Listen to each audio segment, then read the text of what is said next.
चलिए आज हम लोग पढ़ते हैं मैटर के बारे में। मैटर इन आवर सराउंडिंग, जो क्लास 9 का फर्स्ट चैप्टर है। तो सबसे पहले क्या करेंगे, मैटर इन आवर सराउंडिंग।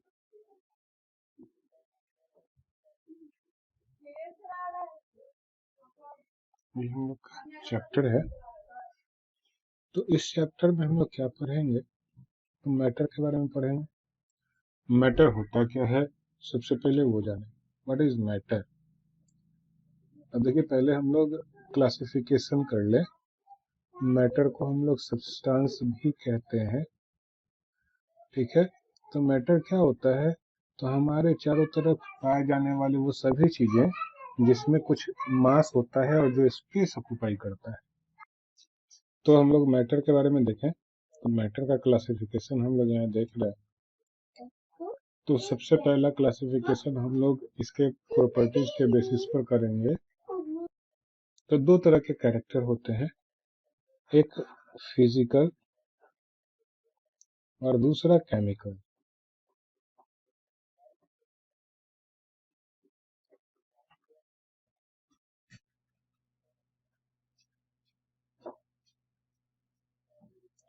और दूसरा हमारा क्या हो गया, केमिकल।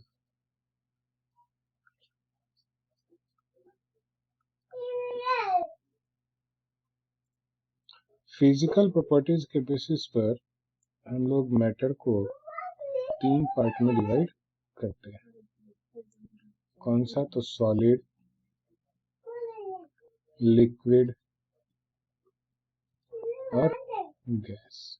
ये 3 तरह का सब्सटेंस हो गया। केमिकल प्रॉपर्टीज के बेसिस पर हम लोग मैटर को 2 पार्ट में डिवाइड करते हैं। एक हमारा प्योर होता है और दूसरा हमारा इम्प्योर होता है। इम्प्योर को हम लोग क्या कहते हैं, मिक्सचर भी कहते हैं। अब प्योर मैटर जो होगा हमारा, वह 2 टाइप का होगा। एक को हम लोग एलिमेंट कहेंगे और दूसरे को कंपाउंड कहेंगे। इम्प्योर मैटर भी हमारा 2 तरह का होगा, यानी मिक्सचर हमारा 2 तरह का होगा। एक होमोजीनियस मिक्सचर होगा और दूसरा हेट्रोजीनियस मिक्सचर होगा।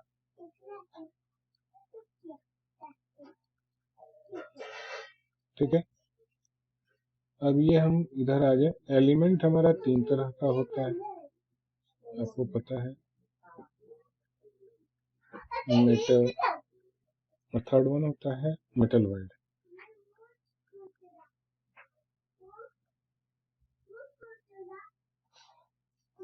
चलिए सबसे पहले सॉलिड। सॉलिड क्या होता है, तो इसके पार्टिकल बहुत नजदीक नजदीक होते हैं, क्लोजली पैक्ड होते हैं, जिसके कारण इसका शेप और वॉल्यूम क्या होता है, वो फिक्स होता है, डिफिनिट होता है।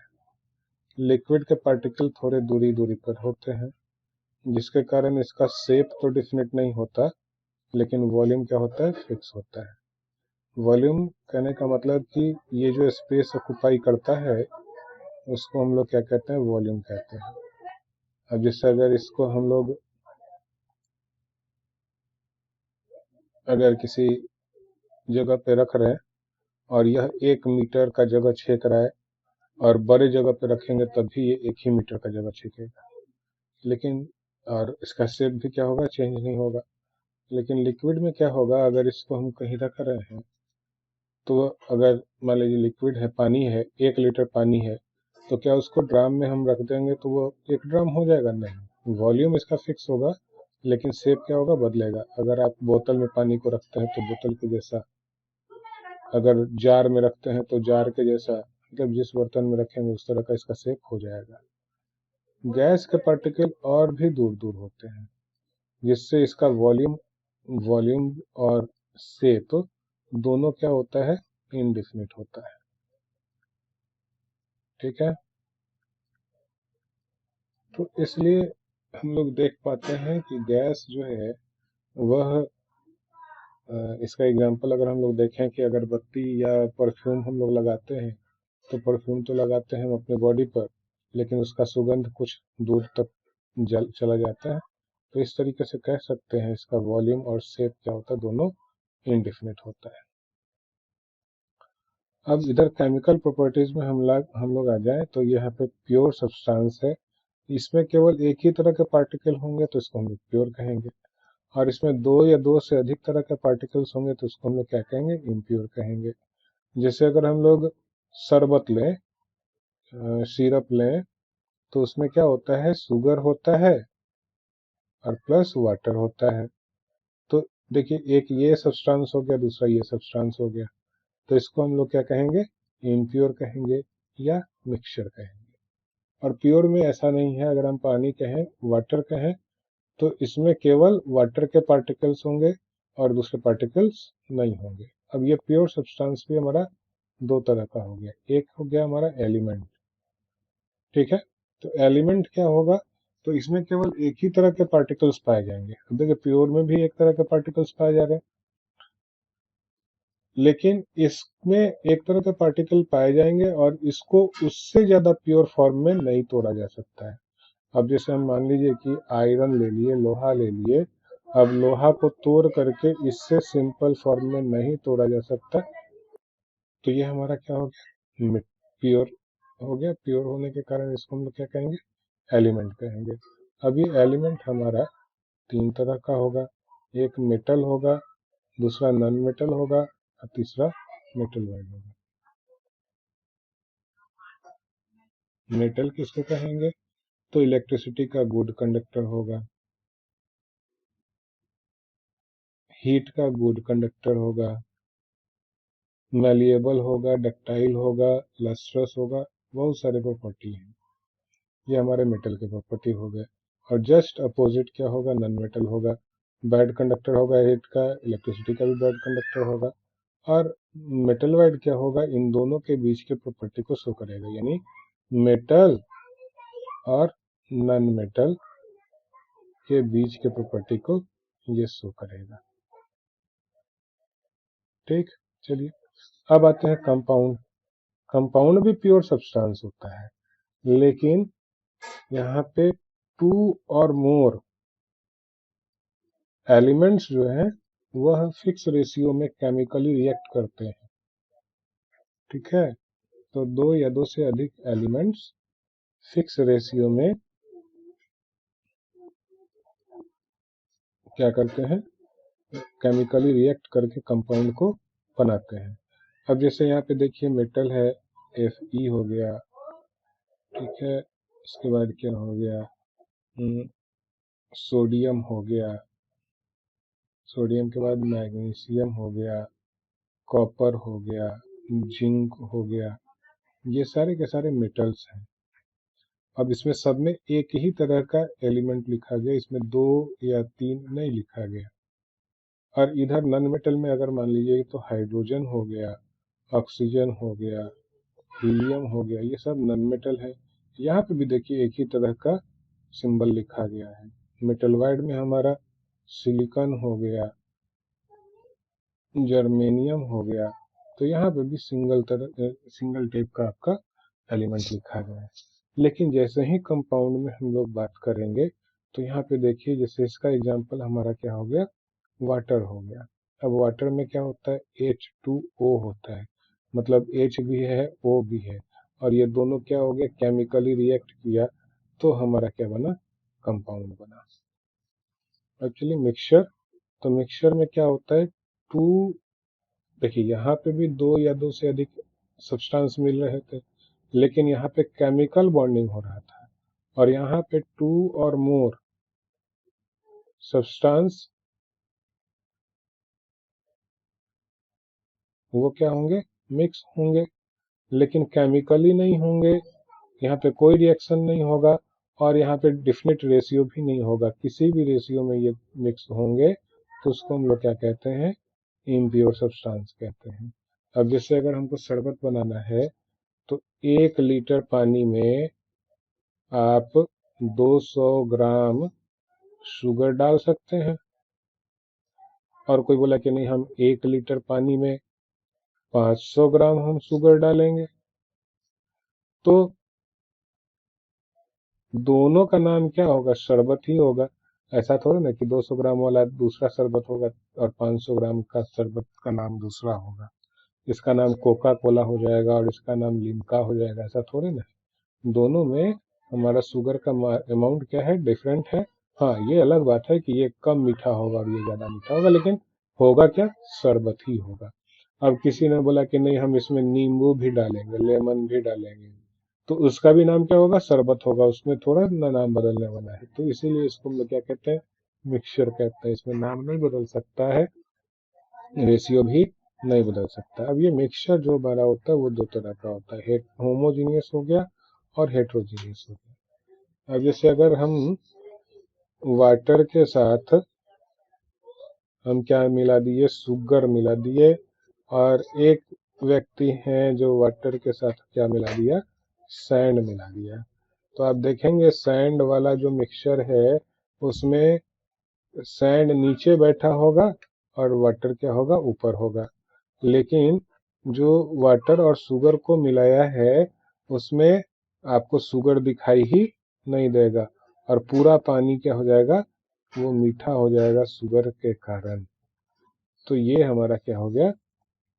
होमोजीनियस और हेट्रोजीनियस मिक्सचर हो गया। अब ये तो हो गया हमारा जनरल कंसेप्ट। अब इसके लिए हमको क्या चाहिए? नोट्स चाहिए। तो नोट्स के लिए आप क्या करेंगे? ये नोट करेंगे।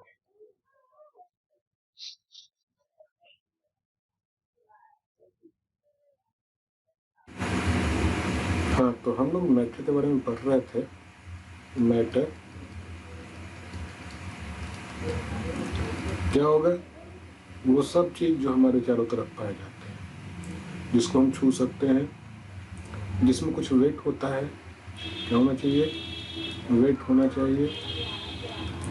और क्या होना चाहिए? स्पेस ऑक्युपाई करना चाहिए, मतलब जगह घेरना चाहिए। तो इसको हम लोग क्या कहते हैं? मैटर कहते हैं। तो क्या क्या मैटर हो सकता है? तो पेन, बुक, चेयर, कॉपी, ये सब हमारा क्या है? मैटर है। तो आपको लगेगा कि इस दुनिया में सारी चीज़ तो मैटर है। बिल्कुल सारे मैटर है, कुछ चीज़ों को छोड़ करके। जैसे हम लोग देखते हैं क्या मैटर नहीं है, कुछ ऐसा भी तो होना चाहिए कि मैटर नहीं भी होना चाहिए। तो उसमें हमारा आ जाता है फीलिंग्स। जैसे आपका मुस्कुराना, हंसना, रोना, ये सब क्या हो गया? ये मैटर नहीं होता है, क्योंकि इसमें न वेट होता है और न स्पेस ऑक्युपाई करता है। अब ऐसा तो नहीं है कि अगर आपको हंसी आ रही हो तो आप बोलेंगे कि नहीं नहीं, हमारा रास्ता छोड़ दो भाई, हम हंसेंगे, हम खुश होएंगे, तो उसके लिए रास्ता छोड़ दो। तो इन सब चीज़ों को हम लोग मैटर नहीं कहेंगे। तो ये हमारा मैटर हो गया।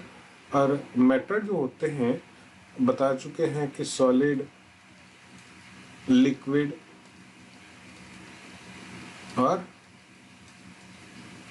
गैस, 3 स्टेट में पाया जाता है। और तीनों के तीनों जो होते हैं वो छोटे छोटे पार्टिकल से मिलकर के बने होते हैं। ठीक है। अब ये स्मॉल पार्टिकल्स के अरेंजमेंट के कारण ये 3 स्टेट में पाया जाता है। अगर पार्टिकल्स नज़दीक होंगे तो सॉलिड, पार्टिकल कुछ दूरी पर होंगे तो लिक्विड, और पार्टिकल बहुत दूर होंगे तो गैसेस स्टेट में हमारा ये पाया जाएगा। अब आते हैं, एक टर्म आता है यहाँ पे, डिफ्यूज़न। What is diffusion? तो डिफ्यूज़न क्या होता है? तो अब देखिए, इसका डिफिनेशन है कि अगर पार्टिकल्स जो हैं, अब ये मान लीजिए कि हमारा एक सब्सटेंस है जिसमें पार्टिकल नज़दीक नज़दीक है, और ये दूसरा हमारा स्पेस है जिसमें पार्टिकल्स दूर दूर है। मतलब कि ये डेंस कम है, ये रेयरर मीडियम है और ये डेंसर मीडियम है। इसका कंसंट्रेशन ये हमारा लो कंसंट्रेशन है और ये हमारा क्या है, हाई कंसंट्रेशन है। ये हमारा हाई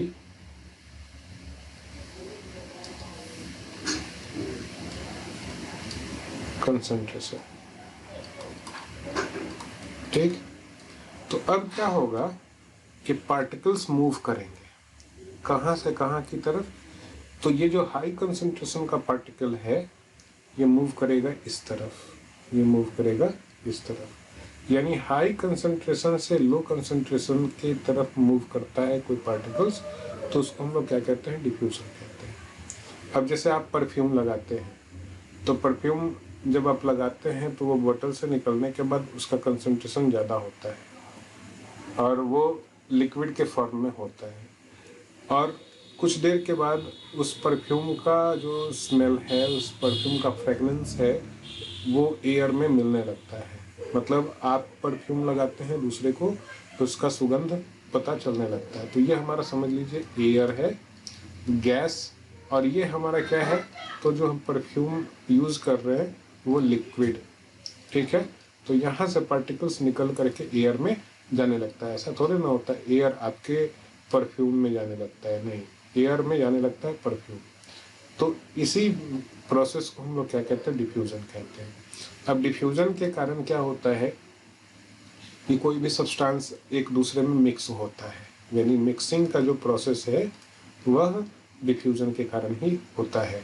आप शुगर है, शुगर को वाटर में आप डाल दें तो ये लो कंसंट्रेशन हो गया, ये हाई कंसंट्रेशन हो गया, तो शुगर वाटर के अंदर मिक्स हो जाता है, न कि वाटर शुगर के अंदर मिक्स होता है, ऐसा नहीं होता है। शुगर मिक्स होता है तो हाई कंसंट्रेशन से लो कंसंट्रेशन की तरफ मूवमेंट हो गई, तो इसको भी हम लोग क्या कहेंगे, डिफ्यूजन कहेंगे। और डिफ्यूजन जो है वो डिपेंड करता है किन चीज़ों पर, तो डिफ्यूजन प्रेशर पर डिपेंड करता है, और किस चीज़ पर डिपेंड करता है, तो टेम्परेचर पर भी डिपेंड करता है। कैसे, तो अब जैसे मान लीजिए कि गर्म पानी है और उसमें आपने शुगर डाला है, तो गर्म पानी में शुगर जल्दी डिजॉल्व हो जाएगा, तो टेम्परेचर पर भी डिपेंड करता है। यानी डिफ्यूजन को प्रभावित करने वाले, इन्फ्लुएंस करने वाले कुछ फैक्टर होते हैं, जिसमें हमारा क्या होता है, टेम्परेचर और प्रेशर। अब जब टेम्परेचर पढ़े हैं तो टेम्परेचर के बारे में कुछ और जानते हैं। तो टेम्परेचर होता क्या है, तो टेम्परेचर मेजरमेंट है किसका, तो हॉटनेस और कोल्डनेस का मेजरमेंट। ठीक है, मेजरमेंट ऑफ कोल्डनेस और हॉटनेस। ठीक है, तो टेम्परेचर ये हमारा क्या है, टेम्परेचर है। ठीक है, टेम्परेचर।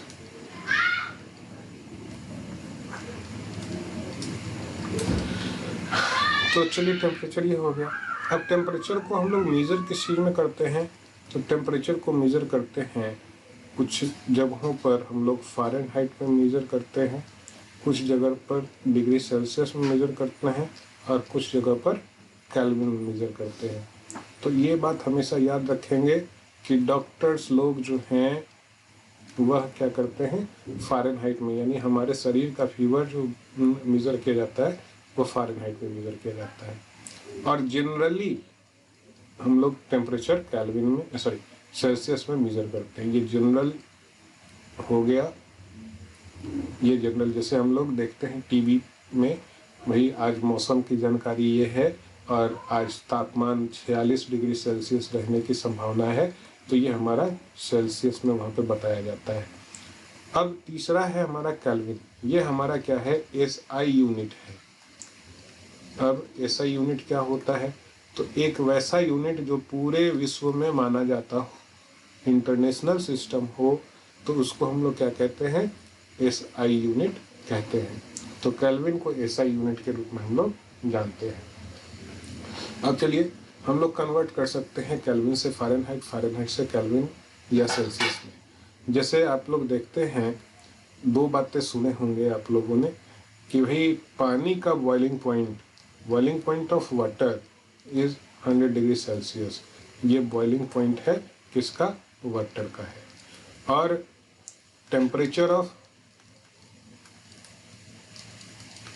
ह्यूमन बॉडी, और ये हमारा कितना होता है? 98। अब देखिए ये 100 है और ये 98 है, तो दोनों में यूनिट क्या है? डिफरेंट होगा। अब ऐसा है कि 98 है तो निश्चित है कि हम लोग पानी छू दे तो पानी गर्म हो जाना चाहिए, लेकिन ऐसा नहीं होता है, बिल्कुल नहीं होता है। तो इसका यूनिट हमारा क्या है? फ़ारेनहाइट है। यानी 98 फ़ारेनहाइट हमारा बॉडी का टेम्परेचर होता है। और ये हमारा पानी जब उबल रहा होता है, पानी जब खौल रहा होता है, तो उस समय पानी का टेम्परेचर क्या होता है? 100 डिग्री सेल्सियस होता है। पापा मारेंगे।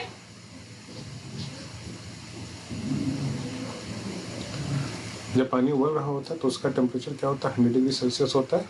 और ये हमारे बॉडी का टेम्परेचर क्या है? 98 है।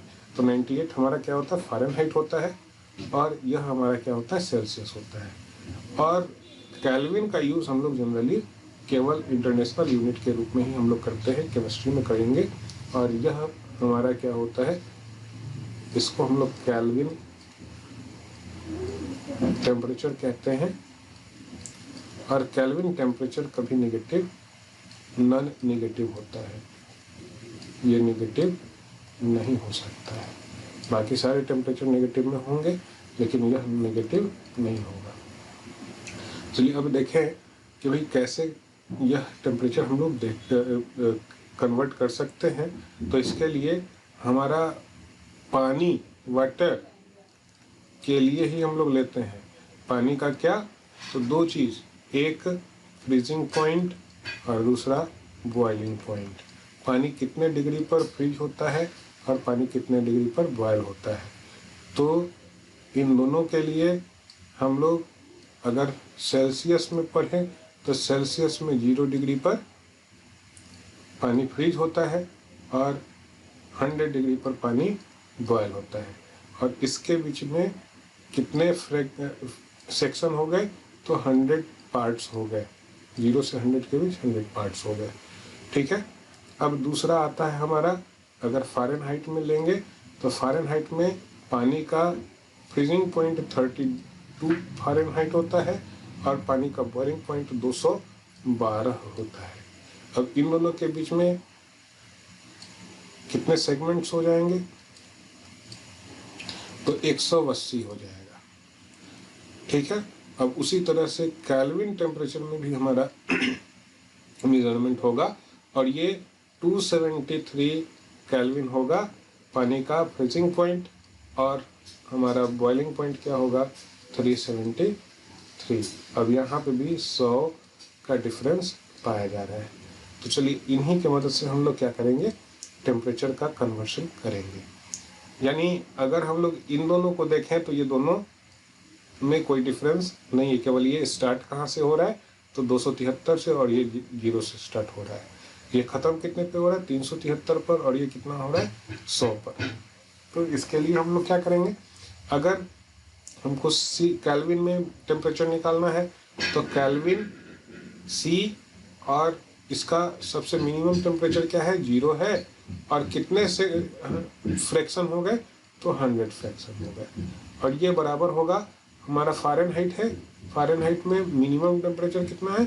32 का, और फ्रैक्शंस कितने हो गए? 180 का। और ये बराबर होगा कितने? तो केल्विन और इसका मिनिमम टेम्परेचर 273 और बाई 100। इस तरीके से हम लोग कन्वर्ट कर सकते हैं। तो ये दोनों को एक साथ रखेंगे, फिर तो क्या हो जाएगा? तो 0 किसी में से भी घटाएंगे तो वही रह जाएगा। और by 100 equal to F minus 32 by 180। 10 cancel, और ये हमारा 5 टाइम्स में, ये 9 टाइम्स में। तो क्या लिख सकते हैं? तो C/5 is equal to F minus 32/9। एक ये फार्मूला हो गया हमारा, केल्विन से फ़ारेनहाइट में बदलने का ये फार्मूला हुआ। अब अगर हम लोगों को बदलना है क्या, सेल्सियस से सेंटीग्रेड में, तो चलिए यहाँ पे हम लोग लिखेंगे C minus 0/100 equal to K minus 273/100। तो क्या हो जाएगा, 100 कैंसिल, तो C में से 0 घटाएंगे तो C रह जाएगा और K माइनस 273 हो जाएगा। ये हमारा फार्मूला हो गया। या अगर केल्विन निकालना है तो ये इधर जाएगा, तो क्या हो जाएगा C प्लस 273। ये आराम से हम लोग इसको कन्वर्ट। अब हम लोग आते हैं ब्राउनियन मूवमेंट। इसके बारे में रॉबर्ट ब्राउन साहब ने बताया था।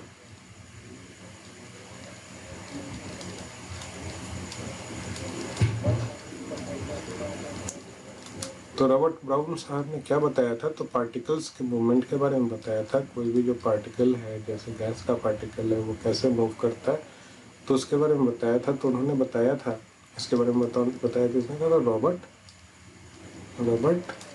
ब्राउन। तो इसमें पार्टिकल के बारे में बताया था। ये पार्टिकल है, तो पार्टिकल हमेशा रैंडम मोशन करता है। रैंडम मोशन कहने का मतलब कि पार्टिकल इधर जा रहा है, फिर इधर जाएगा, इधर जाएगा, इसका कोई फिक्स डायरेक्शन नहीं होता है। ठीक उस तरीके से जैसे मक्खी मच्छर मूव करता है, तो उस तरीके से पार्टिकल क्या होता है, मूव करता है। और इस मोशन को हम लोग क्या कहते हैं, रैंडम मोशन कहते हैं। और इस रैंडम मोशन को हम लोग क्या कहते हैं, ब्राउनियन मूवमेंट कहते हैं। और इसी कारण से क्या होता है, किसी भी गैसेस पार्टिकल का मूवमेंट किसी खास डायरेक्शन में नहीं होता। अब हम लोग पढ़े मैटर के बारे में, और मैटर के 3 स्टेट के बारे में, सॉलिड, लिक्विड और गैस। तो ये जो है फिजिकल चेंज है। अगर ये इसमें चेंज हो, ये इसमें चेंज हो, तो इसको हम लोग क्या कहते हैं, फिजिकल चेंज कहते हैं। ठीक है। अब सॉलिड क्या होगा, वह लिक्विड में चेंज होगा। कैसे चेंज होगा, तो यह स्टेट 2 तरीके से चेंज हो सकता है। कौन कौन सा तरीका है, तो अगर एक हम लोग टेम्परेचर बदल दे तब चेंज होगा, और दूसरा प्रेशर बदल दे तो चेंज होगा। अब जैसे क्या है कि टेम्परेचर के बारे में पहले पढ़ें, तो अगर सॉलिड है, अगर आपका बर्फ है, उसको हमको क्या करना है, लिक्विड में बदलना है। तो बर्फ कहाँ जमता है, फ्रिज में जमता है, उसको फ्रिज से बाहर निकाल देंगे। यानी फ्रिज के अंदर का टेम्परेचर कम होता है, अगर टेम्परेचर इंक्रीज कर दिया जाए तो हम लोग का यह इसमें चेंज हो जाएगा। तो टेम्परेचर इंक्रीज किया जाएगा। और टेम्परेचर इंक्रीज कैसे कर सकते हैं, तो इसको हीट करके, यानी अगर सॉलिड को गर्म किया जाए तो लिक्विड में बदल जाएगा। और जिस टेम्परेचर पर कोई भी सॉलिड लिक्विड में बदलता है, उसको हम लोग उसका क्या कहते हैं, मेल्टिंग पॉइंट कहते हैं। और इस प्रोसेस को क्या कहेंगे, मेल्टिंग कहेंगे। इस टेम्परेचर को क्या कहेंगे, मेल्टिंग पॉइंट, और उस खास प्रोसेस को हम लोग क्या कहेंगे, मेल्टिंग कहेंगे। तो ये सॉलिड से लिक्विड में बदला जा सकता है। नेक्स्ट हमारा लिक्विड से गैस में भी बदला जा सकता है। उस प्रोसेस को क्या कहेंगे, तो उसको हम लोग कहेंगे बॉइलिंग। अब जैसे हम देख लें, लिक्विड है और लिक्विड को हमको किस में बदलना है, गैस में बदलना है। तो देखिए एक हम एग्जांपल ले लें, पानी भी वेपर में बदलता है। कब बदलता है, तो हीट करते हैं, तब हीट करते हैं, यानी उसका टेम्परेचर इंक्रीज होता है, तो हमारा ये गैस में बदलता है। तो इस प्रोसेस को हम लोग क्या कहते हैं, बॉइलिंग पॉइंट कहते हैं। यानी बॉइलिंग के कारण हमारा लिक्विड गैस में बदल जाता है। अब इसके अलावा अभी तो हम लोग देखें कि वही टेम्परेचर बढ़ा करके इसके हम लोग स्टेट को बदल रहे हैं। अब टेम्परेचर घटा करके भी इसके स्टेट को बदल सकते हैं। जैसे अगर हम लोग जाएं क्या गैस से लिक्विड में बदल रहा है तो क्या करेंगे, टेम्परेचर कम करेंगे, डिक्रीज करेंगे टेम्परेचर को, ठीक है। और इसको हम लोग क्या करेंगे, कूल करेंगे, ठीक है। कूल करेंगे तो हमारा लिक्विड, अब इस प्रोसेस को क्या कहेंगे, तो कंडेंसेशन कहते हैं। इस प्रोसेस को क्या कहते हैं, कंडेंसेशन कहते हैं। नेक्स्ट हमारा क्या है, अगर हम लोग लिक्विड को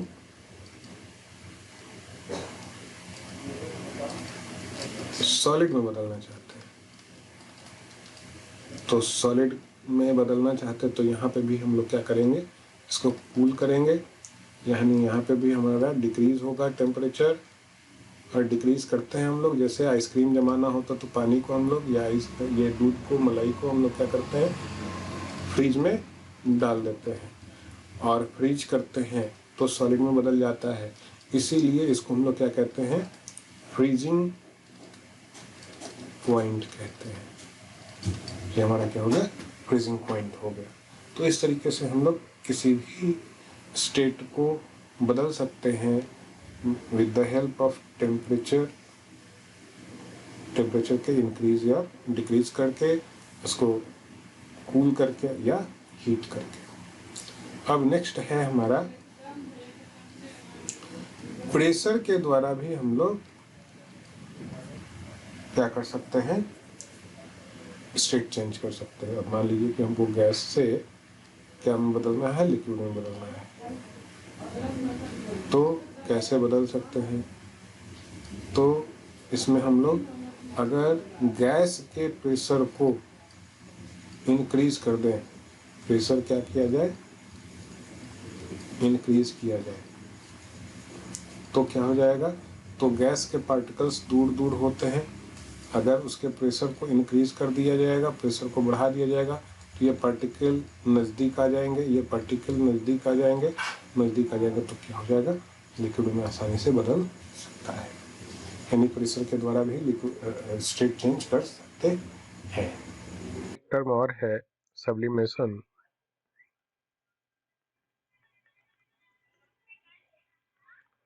सब्लिमेशन किसको कहते हैं, तो ऐसे जनरली क्या होता है कि सॉलिड से लिक्विड में बदलना होता है, लिक्विड से फिर गैस में बदलता है। जैसे हम लोग आइस लें तो आइस हमारा वाटर में बदलता है और वाटर हमारा वेपर में बदलता है। तो ये जनरल प्रोसेस है, पहले ये एंड देन ये।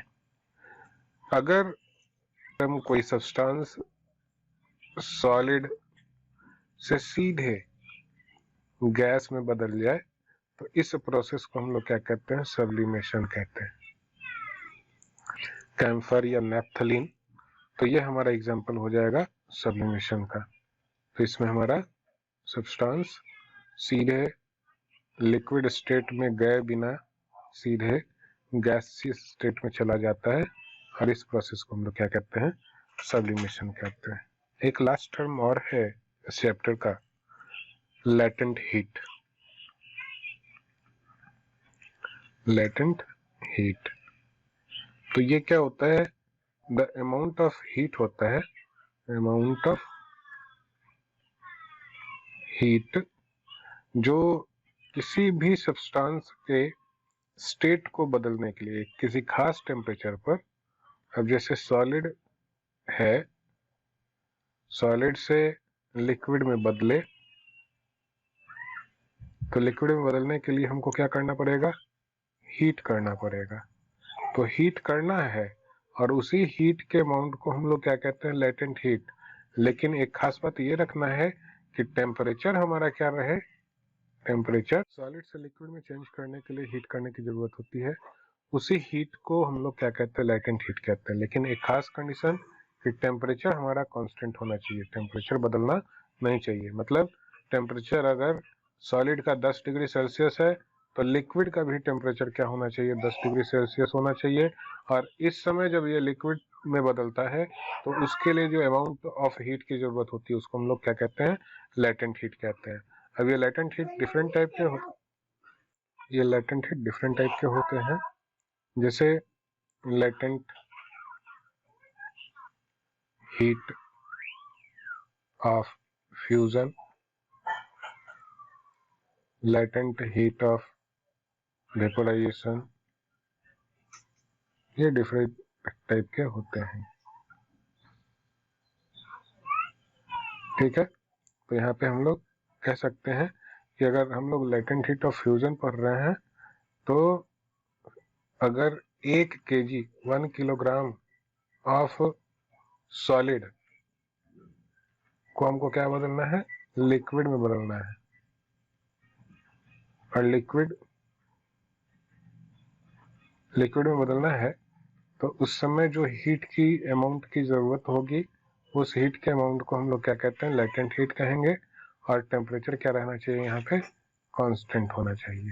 टेम्परेचर क्या होना चाहिए, अनचेंज रहना चाहिए। तो इसको हम लोग क्या कहेंगे, लेटेंट हीट कहेंगे। किसका, तो लेटेंट हीट ऑफ वेपोराइजेशन। यहाँ पे सॉलिड से लिक्विड में बदलेगा तो फ्यूजन कहलाएगा। और अगर लिक्विड से गैस में बदले तो इसको हम लोग क्या कहते हैं, वेपोराइजेशन कहते हैं। Definition same, 1 kilogram of liquid converted to gaseous state without changing in temperature, the amount of heat required for this condition is called latent heat of vaporization. Thank you.